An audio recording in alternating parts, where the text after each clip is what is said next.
Senator Michael Bennet, Democrat of Colorado, serves on the Finance Committee, and he joins me now. Senator, this week, before the crypto gala, we were talking about the luxury 747 Trump officially accepted from Qatar.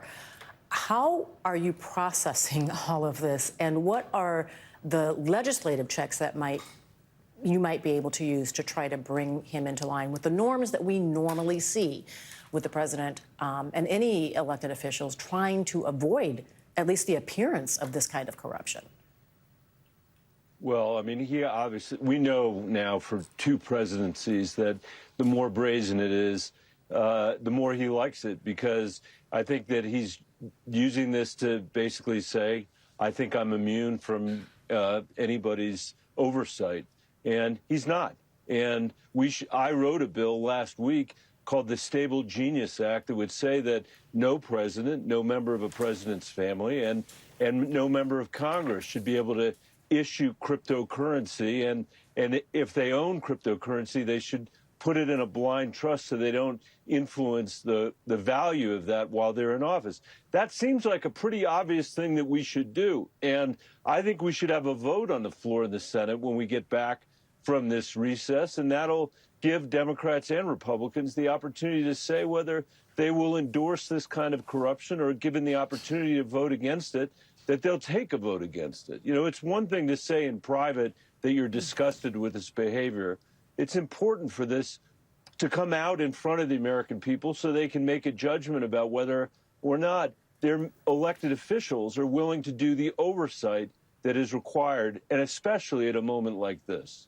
But in the Stable Genius Act, the bill that you've introduced to regulate this, Democrats are not in total agreement on this. Are you surprised by that? And what are they concerned about?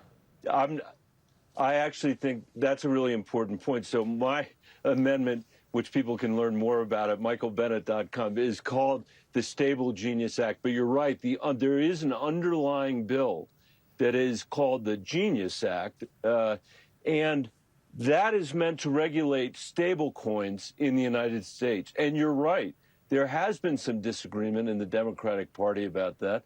I don't believe we should pass that bill as long as Donald Trump is manipulating cryptocurrency around the world, as long as he is trying to jack up his family's valuations by billions of dollars, and yet that is at risk of actually passing the United States Senate in a week. So not only do I think we should ban Donald Trump from issuing his coins, I don't think that piece of legislation is anywhere near ready to have bipartisan support in the Senate. Now, pardon me for asking this, but sometimes when new technologies appear, whether it's AI, or even in issues like infertility treatments and new technologies that present all kinds of advantages, there are times when the technology gets out ahead of the broader understanding in the places where laws are made.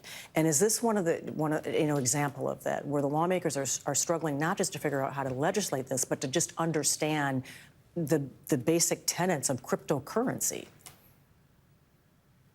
I think that is really important, Michelle. It's true. That's totally understandable. It's new technology. It takes people time to understand it in the Congress, and we should delay this so they do. But let me mention something else. I'm doing 3 more town halls over the next few days, and I guarantee you that those town halls are not going to be, we've got hundreds of people signed up for it. They are not coming to talk about the Stable Act that the Senate is coming to pass. They're coming to talk about the fact that they're losing their health care. They're coming to talk about the fact that their kids are losing their access to meals. They're coming to talk about how we need to fight this reconciliation package. And not only that we actually have to build a healthcare system and a modern education system in the United States of America.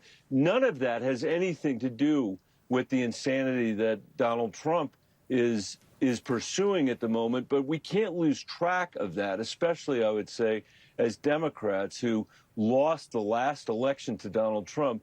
We've got to have a positive vision about health care, about education, about housing, about how we create an economy again. When it grows for everybody, not just the people at the very top. In other words, we can't just survive the Trump presidency. We've got to come out on the other side in a way that the country's going to thrive. And in the meantime, we got to make sure that we hold him accountable for the nonsense that he is putting the American people through.